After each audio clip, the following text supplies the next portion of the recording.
Hello everyone, మీరు చూస్తున్న Suman TV. నేను మీ కీర్తి. నాతో పాటు ప్రముఖ హోమియోపతి ఫిజిషియన్ డాక్టర్ చేతన్ రాజు గారు ఉన్నారు.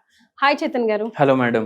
మీ లాంగ్వేజ్ లోనే మాట్లాడాలంటే ఏదైనా కీబోర్డో స్విచ్ బోర్డో పని చేయాలంటే వైర్లు బాగా పని చేయాలి కదా. ఆ వైర్లలోనే డ్యామేజ్ వస్తే కరెంట్ పాస్ కాదు, స్విచ్ ఆన్ కాదు. ఏమైందా అని మనం ఆ స్విచ్ బోర్డునే కెలుకుతుంటాం. ఆల్రెడీ ప్రాబ్లం ఉన్నది ఎక్కడ అంటే వైర్లో. సో సేమ్ బాడీ నరాలు ఎందుకు వస్తాయి ప్రాబ్లం, ఎప్పుడు వస్తాయి, ఎలా తెలుసుకోవాలి, అసలు స్విచ్ ఆన్ అయ్యి లైట్ రావట్లేదు అనేదాకా ఎందుకు వెయిట్ చేయాలి? అప్పటి వరకు బాడీ ఏం సిమ్టమ్స్ ఇవ్వదా? ఎవరికి ఇవ్వదు. బికాస్ ఫర్ ఎగ్జాంపుల్ షుగర్ పేషెంట్స్కి అంత తెలీదు పెయిన్ అని అంటూ ఉంటారు కదా. అందుకు బైన్సా అనేసి ఊరు ఉంది. ఆ ఊరు నుంచి ఒక పేషెంట్ వచ్చారు మన దగ్గరికి. ఓకే. ఆ పేషెంట్కి ఎట్లా ఉండే నరాల నొప్పులు అంటే, ఇప్పుడు ఈ తొడలు ఉంటాయి కదా, తొడ భాగంలో నొప్పి ఉంది, అరికాల్లో మంటలు ఉన్నాయి. బండి నడిపేటప్పుడు ఇట్లా లెఫ్ట్ రైట్ చూసుకొని తిప్పుతాం కదా బండి, ఇట్లా లెఫ్ట్ చూడంగానే చక్కర్లు వస్తున్నాయి. నాకు లెఫ్ట్ సైడ్ పర్టికులర్ గా లెఫ్ట్ కి చూస్తే చక్కర్లు స్టార్ట్ అవుతున్నాయి. ఓకే. మళ్ళీ భుజాలు లాగుతున్నాయి. ఓకే. ఇవి సిమ్టమ్లతో వచ్చిండ్రు.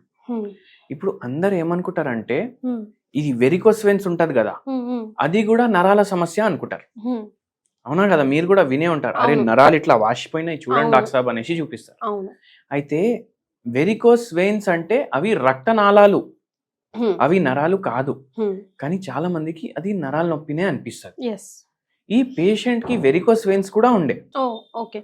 ఉంటాయండి కంపల్సరీ వైసీ వర్సాగా లేదా? లేదు. ఈ పేషెంట్ ఏం పని చేస్తుండే అంటే వీళ్ళకి తోటలు ఉండే, ఫ్రూట్లది బిజినెస్ ఉండే. ఓకే.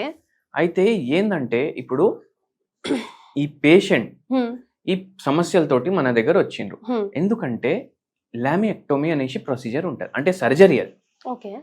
అయితే లామినెక్టోమీ చేయాలనేసి అన్నారు. అంటే పేషెంట్ కి ఏం ప్రాబ్లం ఉండే అంటే డీజనరేటివ్ డిస్క్ డిజీజ్ అనేసి రోగం ఉంది, ప్లస్ దాంతో పాటు ఇంకా వేరే ప్రాబ్లంలు కూడా ఉన్నాయి. ఓకే. అంటే సర్జరీలో ఏం చేయాలి?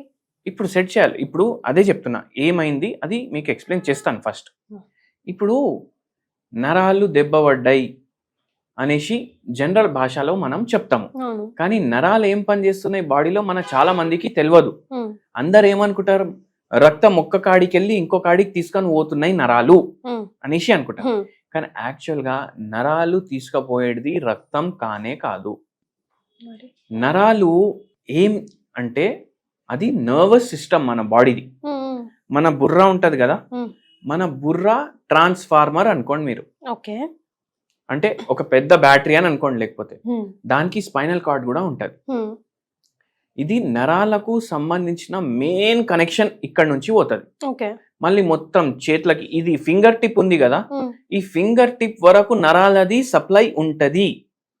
ఎక్కడి నుంచి? ఇప్పుడు మనం మెడలో స్పైనల్ కార్డ్ పాస్ అవుతుంది, వీపులో అవుతుంది, నడుములో అవుతుంది. అయితే ఈ మొత్తం ఏదైతే నరాలు పాస్ అవుతున్నాయి కదా, ఈడికెళ్ళి మళ్ళా బ్రాంచులు వస్తాయి. ఆ బ్రాంచులు వచ్చి ఈడ వరకు మొత్తం సప్లై చేస్తాయి. అయితే ఇప్పుడు ఏంది, ఇప్పుడు నేను ఒక గరం ఉన్న గిన్నె పట్టుకున్నా, సట్ అని వదిలేస్తా కదా. ఎందుకు? ఇక్కడ నుంచి సిగ్నల్ పోయింది, వదిలేసే ఇప్పుడే, లేకపోతే కాల్చిపోతుంది చెయ్యి అనేసి. అయితే అందుకే వెనక్కి తీసేసిన. అయితే ఇది సెంట్రల్ నర్వస్ సిస్టమ్ అంటారు దీన్ని.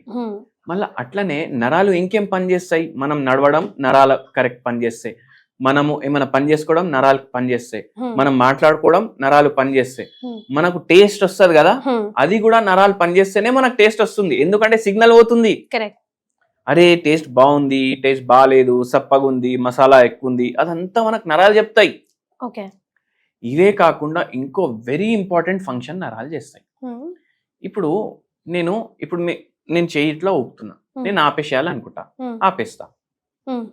నా గుండె కొట్టుంది కదా, బ్లడ్ సప్లై చేస్తుంది కదా, అది కూడా ఆ గుండె పని చేయడానికి కూడా కారణం నరాలే. అంతే కదా. ఇప్పుడు నేను గుండె ఆగిపో అని చెప్తే ఆగిపోతుందా? ఆగిపోదు. సో జీర్ణం ఆగిపో అని చెప్తే ఆగిపోతుందా? ఆగిపోదు. దాన్ని ఆటోనామస్ నర్వస్ సిస్టమ్ అంటారు. ఓకే. ఆటోనామస్ నర్వస్ సిస్టమ్ ఏంది? అది మన చేతిలో ఉండవు, అది నడుస్తూనే ఉండాలి. మనం పడుకుంటే కూడా గుండె నడుస్తూనే ఉండాలి, కిడ్నీలు నడుస్తూనే ఉండాలి, లివర్ అయితే దానికి కూడా నరాలు సప్లై ఉండాలి కరెక్ట్ గా. అయితే ఇప్పుడు ఏమైందంటే ఈ పేషెంట్ కి ఈ స్పైనల్ కార్డ్ ఉంది కదా, ఆ స్పైనల్ కార్డ్ కి ప్రొటెక్షన్ వర్టిబ్రల్ కాలం ఉంటది. అంటే బొక్కలు ఉంటాయి, రెండు బొక్కలు ఉంటాయి, దానికి రంధ్రం ఉంటది. ఫింగర్ రింగ్ ఎట్లుంటది రంధ్రం అట్లా ఉంటది. ఇప్పుడు ఫింగర్ రింగ్ మనం ఈ ఫింగర్ రింగ్ ఉంది, ఈ ఉంగ్లీలో వేసినాం కదా, అట్లనే ఇట్లా ఎన్నో రింగులు ఉంటాయి. డాక్టర్ సాబ్ నాకు L4 L5 లో ప్రాబ్లం ఉంది అది అంటాం కదా. L4 అంటే 4th లంబార్ వర్టిబ్రే, అంటే 4th నంబర్ రింగు అది. దాంట్లోకి వెళ్ళి స్పైనల్ కార్డ్ పోతుంది. ఇప్పుడు ఇది ఏం చేస్తుంది, షాక్ ని అబ్జార్బ్ చేస్తుంది. ఇప్పుడు మనం దుంకినాం హైట్కి వెళ్ళి, ఆ షాక్ ని అబ్జార్బ్ చేసుకుంటది. బండి మీద పోతున్నాం, షాక్ ని అబ్జార్బ్ చేసుకుంటది, ప్రొటెక్షన్ చేస్తుంది స్పైనల్ కార్డ్ కి. ఎందుకంటే పైప్ లాగా ఉంటది, ఏమన్నా కొంచెం దెబ్బ తగిలినా అది డ్యామేజ్ అవుతుంది. కానీ ఇప్పుడు ఏమవుతుంది అంటే ఒక్కొక్కసారి ఇవి డీజనరేషన్ అవ్వడం స్టార్ట్ అవుతుంది. ఈ పేషెంట్ ఎవరైతే బైన్సా నుంచి వచ్చిండ్రో వాళ్ళకి కూడా అదే అయింది, డీజనరేటివ్ డిస్క్ డిజీజ్ అయింది. అయితే ఆ బొక్కల్లో ఆస్టియోపోరోసిస్ అయిపోయింది, అంటే ఆస్టియోఆర్థరైటిస్ అనుకోండి నార్మల్ భాష. ఆస్టియోఆర్థరైటిస్ అంటే అందరికి అర్థమయ్యే పదం. అందరు ఏమనుకుంటా, అరే మోకాలే దెబ్బ పడ్డాయి అనుకుంటా, కానీ అక్కడ కూడా అవుతుంది. దానివల్ల ఏమైందంటే ఇప్పుడు ఇది స్పైనల్ కార్డ్ ఉంది, అంటే మెయిన్ నరం మన బాడీది ట్యూబ్, ఇక్కడ మొత్తం రింగులు ఉంటాయి కదా ఇట్లా, ఆ రింగులు దీన్ని ప్రెస్ చేస్తున్నాయి. ప్రెస్ చేసి ఇప్పుడు కరెంట్ పాస్ అవుతుందా, సరిగా అవ్వదు కదా, అవ్వదు, ఎందుకంటే కంప్రెషన్ ఉంది. అయితే సడన్ గా షాకులు కొట్టడం, తొడ నొప్పి అవ్వడం, పిక్కల్లో నొప్పి అవ్వడం, అరికాల్లో మంటలు రావడం, మొత్తం బాడీ అంతా ఎక్కడైనా ఎఫెక్ట్ అవ్వచ్చు. నడుములో ఎఫెక్ట్ అయిందంటే కింద భాగం ఎఫెక్ట్ చూపిస్తుంది, మెడలో ఎఫెక్ట్ అయింది అంటే తలకి ఈ చేతులకి ఎఫెక్ట్ చూపిస్తుంది. సో ఈయనకు చేతులలో కూడా ప్రాబ్లం ఉంది, నడుములో కూడా ప్రాబ్లం ఉంది. దాని అర్థం ఏంది, రెండు నడుము భాగం కూడా ఎఫెక్ట్ అయింది, మెడ భాగం కూడా ఎఫెక్ట్ అయింది. ఎందుకు అవుతాయండి ఇట్లా? ఎందుకు అవుతాయి అంటే ఇప్పుడు ఆస్టియో ఆర్థరైటిస్ మనకు తెలుసు కదా, సరిగా ఫిజికల్ యాక్టివిటీ లేదు, అందుకే కూడా అవుతుంది. వంశపారపరంగా కూడా అయితే అవుతుంది.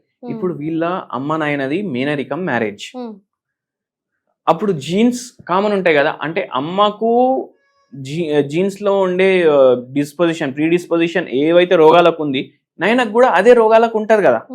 అయితే అవే రోగాలు వచ్చే ఛాన్సులు ఇంకా ఎక్కువ అయిపోతాయి. సో అది కూడా ఉండే. మళ్ళా అన్నిటికన్నా ఎక్కువ ఏంటంటే ఈయనకు పరేషానీలు బాగా ఎక్కువ ఉండే. మోసం చేసిండ్రు, దగ్గరున్న చుట్టం మోసం చేసిండ్రు. మోసం చేసేసరికి ఆయన తట్టుకోలేకపోయిండు. ఏంది డబ్బులు లాస్ అయిందని కాదు, నాకు ఎవరైతే నేను నా వాళ్ళు అనుకున్నానో వాళ్ళే నాకు మోసం చేసిండు. ఆ మాట దిమాక్లోకి వెళ్ళి దిగట్లేదు ఆయనకు. అట్లా ఆలోచించి ఈ ప్రాబ్లంకి వచ్చేసిండ్రు.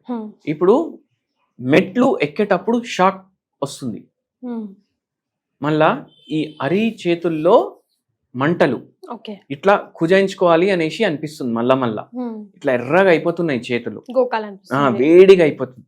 అయితే నిద్ర కూడా డిస్టర్బ్డ్ ఉండే.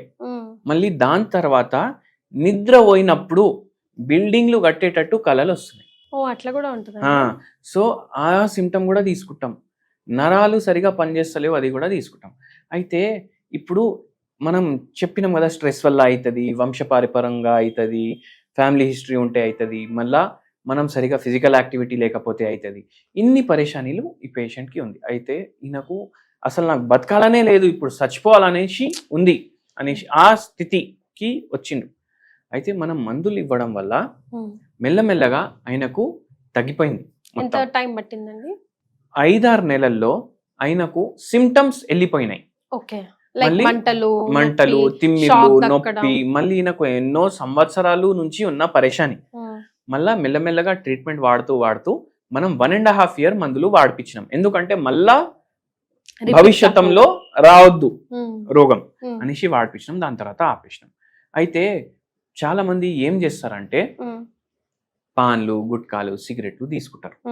ఇప్పుడు యాంటీ ఆక్సిడెంట్లు మనం మాట్లాడతాం కదా, ఈ సిగరెట్లలో ఆక్సిడెంట్లు ఎక్కువ ఉంటాయి, యాంటీ ఆక్సిడెంట్లు ఉండవు. యాంటీ ఆక్సిడెంట్లు అంటే మన బాడీకి మంచివి, కానీ మనం ఆక్సిడెంట్ తింటున్నాం. ఇప్పుడు అందరికి ఏమనిపిస్తుంది, అరే నోట్లోనే పెట్టుకుంటా, మింగను, ఉమ్మేస్తా అనేసి, కానీ అది అంతే హాని చేస్తుంది. అయితే దానివల్ల కూడా నరాలు దెబ్బ పడతాయి. ఈ పేషెంట్కి కూడా అలవాటు ఉండే, సో దానివల్ల కూడా ఇంకో కారణం అది. అయితే స్ట్రెస్ అయితే మేజర్ ఫ్యాక్టర్. మళ్ళీ దాని తర్వాత ఈ పేషెంట్కి తగ్గిపోయింది. ఈ పేషెంట్కి ఒక హోమ్ రెమెడీ కూడా చెప్పినాం మనం. ఏంటంటే రోజు మీరు గ్రీన్ టీలా నిమ్మకాయ పిండేసి తులసి ఆకులు 4, జర దంచుకొని అవి వేసి బాయిల్ చేసి అట్లా గ్రీన్ టీ తయారు చేసుకొని తాగమని చెప్పినాం. నరాల బలహీనతకి ఇవి మంచిగా పనిచేస్తాయి. తులసి చెట్టు ప్రతి మనిషి ఇంట్లో ఉంటుంది. అవునండి. ప్రతి మనిషిలో ఇంట్లో ఉందంటే ప్రతి మనిషి ఇంట్లో ఒక ఆయుధం ఉంది. నరాల పరేషానీలకు ఒక జవాబు అది. ఓకే. సో అది డైలీ తీసుకోవడం వల్ల నరాల బలహీనతలో తేడా మనకు కొద్దిగా అనిపిస్తుంది. అది పూర్తిగా తగ్గిస్తుంది అని మనం అంటలేం. జర మనకు రిలీఫ్ కావాలి, జర మంచిగా అనిపించాలి. ఎందుకంటే యాంటీ ఆక్సిడెంట్లు కావాలి బాడీకి. సో దానివల్ల ఆ పేషెంట్ కి తగ్గడం అయింది హోమియోపతి మందులు వల్ల.